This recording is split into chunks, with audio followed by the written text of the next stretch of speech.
El árbol de la lluvia. Recreación de una leyenda de los indios matacos. Mucho antes de que los conquistadores españoles llegaran a América, vivía en el norte de lo que es hoy la provincia de Santa Fe una tribu de indígenas llamados matacos. Entre ellos se distinguía una jovencita de buen corazón, pero tímida y callada. Era la hija más querida del cacique.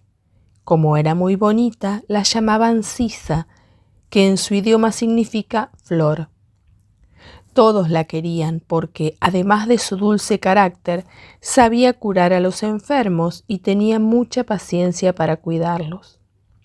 Le gustaba también tejer en el telar y preparar tintura, cuyos secretos solo ella y las plantas conocían. El pueblo entero la amaba. Ella, que era solitaria por naturaleza, pasaba días y días en el toldo de su padre, entretenida en tejer lindos hilados que después teñía de distintos tonos de amarillo, su color favorito. Con flores amarillas se adornaba el pelo renegrido y siempre, por una razón u otra, usaba ese color en su ropa o en sus adornos, algunos hechos con plumas. Así pasaba Sisa los días, pero cuando salía visitaba a los vecinos y averiguaba si había enfermos y qué padecían. Después entraba en el monte y hablaba con las plantas preguntándoles cómo preparar remedios con sus hojas, sus tallos, sus flores y sus raíces.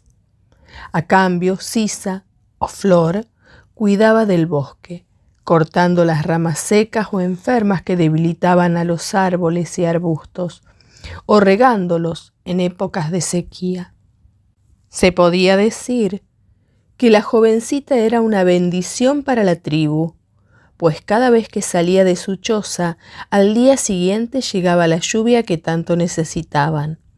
A veces, si el agua se demoraba, los vecinos le pedían que fuera a hablar con el monte, para que en lenguaje secreto de la naturaleza pidiera a las nubes que vinieran a llorar sobre el poblado.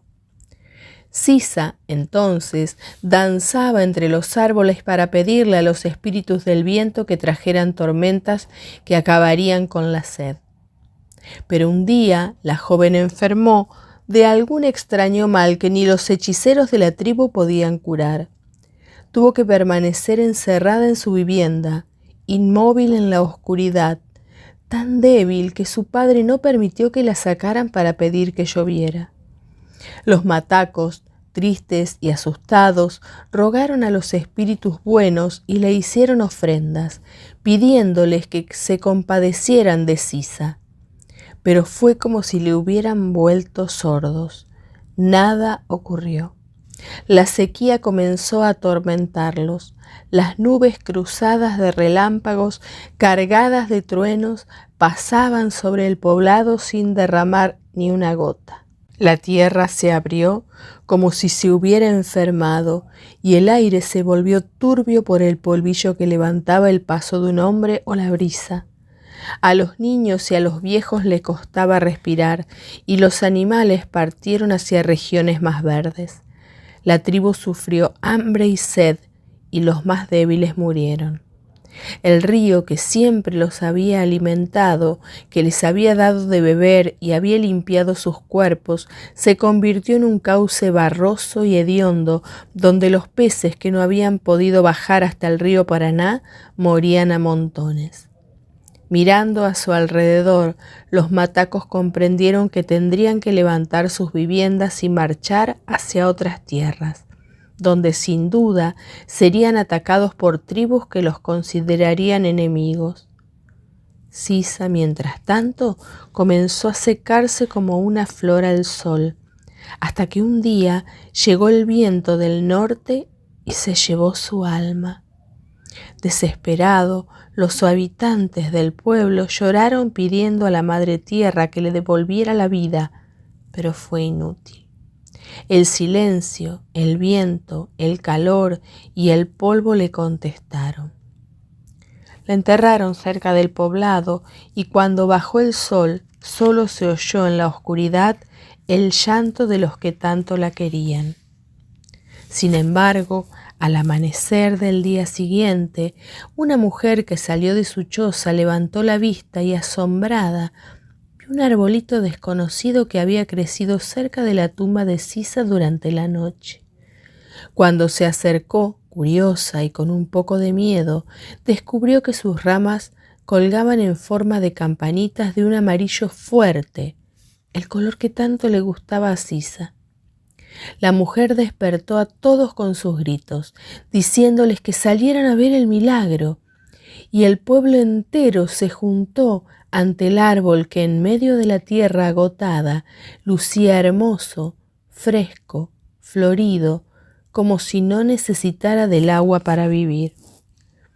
El cacique, traspasado de dolor, dijo con voz temblorosa: «Es Sisa, mi flor».